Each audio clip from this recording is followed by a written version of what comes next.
Hey, Ranger fans, it's Rangers Daily, and it's a big day. I've got Lady Liberty on. The season kicks off tonight, 8 p.m. ESPN against the Penguins.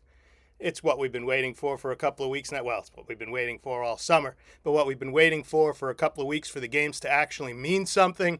And here we go. Mike Sullivan against his former team. Sidney Crosby coming to the Garden. Evgeny Malkin coming to the Garden. It should be fantastic. And big news, JT Miller, he's good to go. Artemi Panarin, he's good to go. We didn't see much of Miller, only saw him in one game before he got hurt during a practice in training camp. Artemi Panarin had a lower body, had an upper body.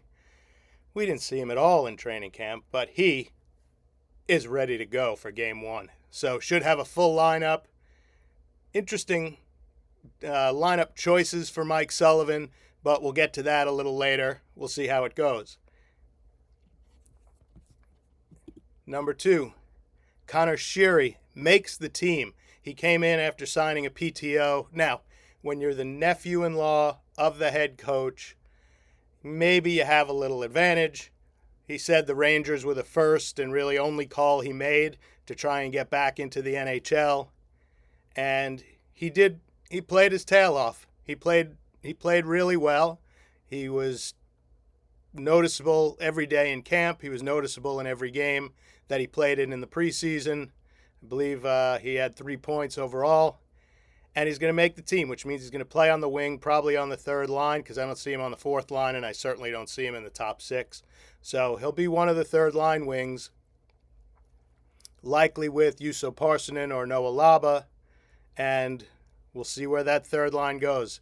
We'll talk about that third line in a little bit as well. But good for Connor Sheary, making it back. He had, I believe it was 61 points in the AHL in Tampa's system for Syracuse last season. I think it was 61 in 59 games. And he can play. He's been through the ringer with Mike Sullivan, won a couple of cups in Pittsburgh. Is he big? No. Is he dynamic? No.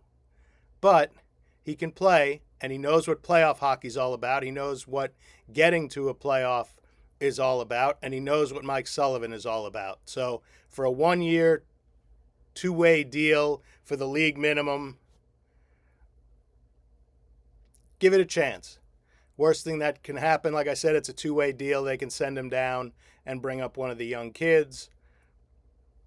We'll see how long it lasts, but I think it's actually a good signing. You kind of knew once he signed the PTO with the Rangers, kind of knew he was going to make the team unless he really just showed he couldn't play anymore. But he still got some tread on those tires, so good for him. Congrats to Connor Sheary. He will be starting the year with the big club. And speaking of starting the year with the big club, Noah Laba, the only rookie to make the team, he will play most likely third center.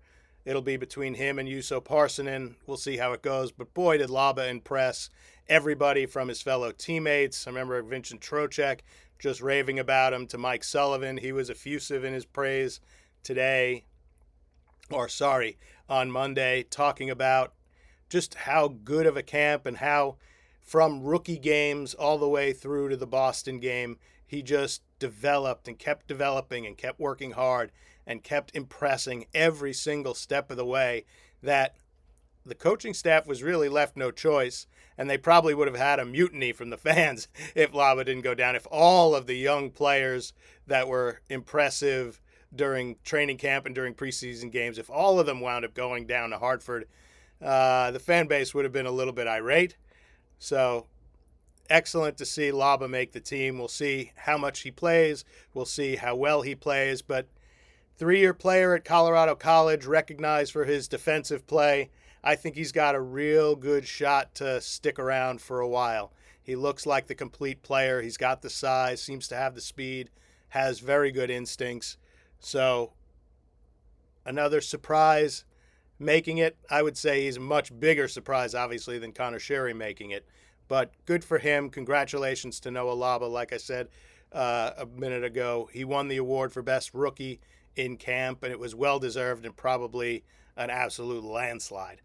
In the voting, there really was no other choice. Laba was that good. So there were some others, Perot and Berard. There were a few others that were impressive. Scott Morrow, well, technically a Ranger rookie, but not a rookie. But there were other young players who really impressed, but nobody to the level of Noah Laba.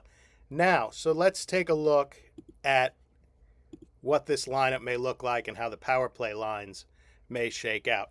So top line, Panarin, Trocheck, and Lafreniere.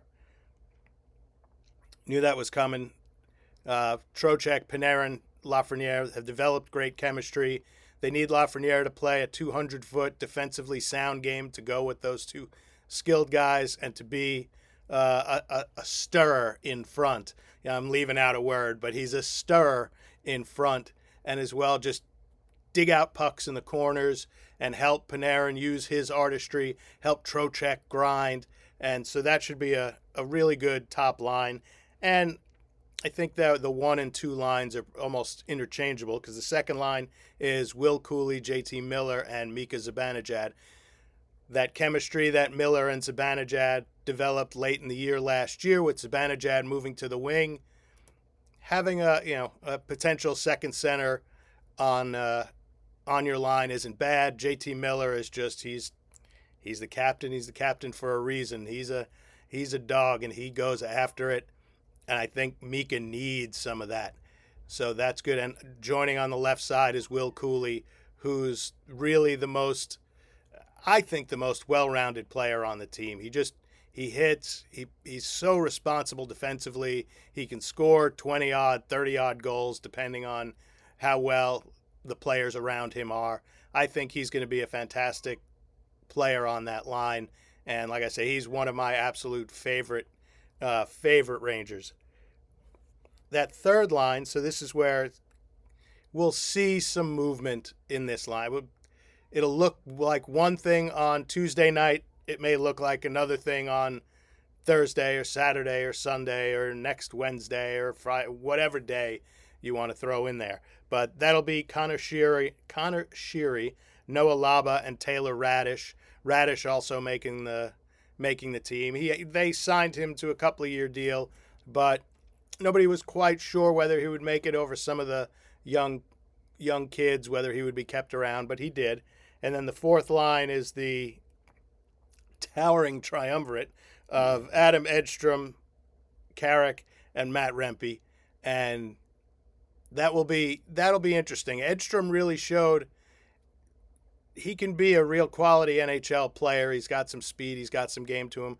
Rempe, want to keep seeing him develop. Be responsible on the defensive end. Don't just be someone who hits, but be someone who forechecks. Use your reach. Use your body. Don't just bounce off of people. Win the puck. Battle for pucks. Tie up pucks. Keep it deep in the offensive zone, and then get off when you can. We'll see how he develops because I think he spent his off season wanting to prove he's more than just a brawler, more than just a guy who can hit but occasionally take penalties. He wants to be a full player. He's got work to do. He's got work with his skating to do. He's got work with some of his responsibilities on the defensive end. He's got work with his stick. He's a work in progress, to be sure, but that's a pretty big, tough fourth line. Parsonen and Berard. Well, Berard got sent down, so it'll be Parsonen and Brodzinski will be the extras. So we'll see how they rotate in. They may be in the starting lineup against Pittsburgh. We'll see how it shakes out. But that's your forward group. Your defensive group is Gavrikov and Fox, Soucy and Borgen, and Vakanainen and Schneider. We'll see how long Soucy and Borgen stay together. They have played together in Seattle. We'll see how much they play as the second pair, and we'll see how much Schneider can move into that second pair role or whether he stays as the third pair. We'll see. There's a lot to develop with that defense. I think Gavrikov and Fox will develop some chemistry, but that's not a deep group. And that's why every time I keep talking about forwards having to play a 200-foot game and not ignoring their defensive responsibilities. It's because this is not a deep defensive team, and they need all the help in their defensive zone that they can get. So that's your forward. That's your defensive pairings. You know it's Igor and Quickie in the crease. They're good. They're good. Taking a look at the power play units, likely it'll be Fox, Panarin, Miller, Zibanejad, and Trocheck on power play 1. The question is, will Lafreniere work in on power play 1, or will he wind up on power play 2, which will get a whole lot less time? I've talked about Lafreniere needing power play 1 time. He's just at the point in his career where he can't just be a 5-on-5 guy. He's got to get power play time, and he's got to get a bulk of power play time. He's been the 5-on-5 leading scorer, but you got to get that guy, especially with Kreider out of the mix now.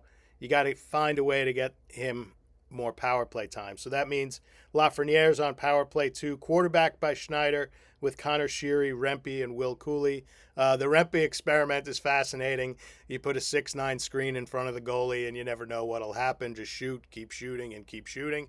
Maybe he'll tip some. Maybe he'll obviously get in the way as much as possible. He'll back his big frame into the goalie.